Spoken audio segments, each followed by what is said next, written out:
नमस्कार। इन खबर मध्य प्रदेश देख रहे हैं आप और मैं हूं आपके साथ विनीत मंडराई। 31 मई को भारत के दौरे पर आ रहे नेपाल के पीएम पुष्प कमल दहल प्रचंड का भारत दौरा बेहद खास है। खास इसलिए है क्योंकि इस दौरान एक कम्युनिस्ट विचारधारा के नेता महाकाल मंदिर पहुंच रहे हैं। नेपाल के पीएम का उज्जैन महाकाल दर्शन को पहुंचना नेपाल और भारत की टेम्पल डिप्लोमेसी के नजरिए से बेहद अहम माना जा रहा है।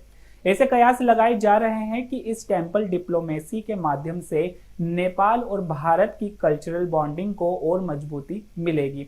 पीएम मोदी ने भी नेपाल यात्रा के दौरान पशुपतिनाथ मंदिर में पूजा अर्चना की थी। खास बात तो यह है कि दोनों देशों की बड़ी आबादी के आराध्य भगवान शंकर है। बता दें कि नेपाल के प्रधानमंत्री के 31 मई से शुरू हो रहे भारत दौरे का अहम पड़ाव एमपी होगा।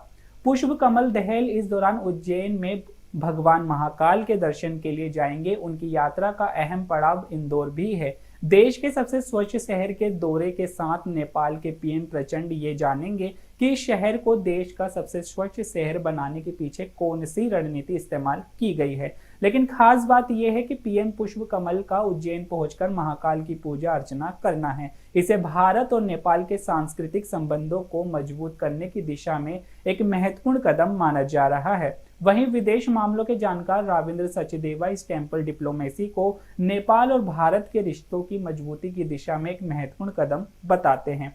सचदेवा के अनुसार नेपाल के पीएम का भारत के दौरे के दरमियान उज्जैन महाकाल के दर्शन के लिए जाना इसका वैश्विक जगत में बड़ा संदेश जाएगा। भारत और नेपाल सांस्कृतिक और परंपरा से भी एक दूसरे से जुड़े हुए हैं, तो हमें भी हर उस दिशा में कदम बढ़ाने चाहिए जिससे दोनों देश कनेक्ट हो सके। नेपाल बेशक एक छोटा देश है, लेकिन हमारी बॉर्डर से लगा हुआ है। अक्सर ये होता है कि बड़े भाई से छोटा भाई कुछ नाराज सा रहता है कि बड़ा भाई मेरी सुनता नहीं। भारत नेपाल के बीच भी कुछ ऐसा ही है। वैसे भी छोटे बड़े हर देश के रिश्ते में ये बात होती ही है, गिले शिकवे होते हैं, लेकिन इस तरह के प्रयास दो देशों के रिश्तों को मजबूत करने में बेहतर कदम साबित होते हैं। पीएम मोदी भी जब नेपाल के दौरे पर गए थे तो पशुपतिनाथ मंदिर में गए थे।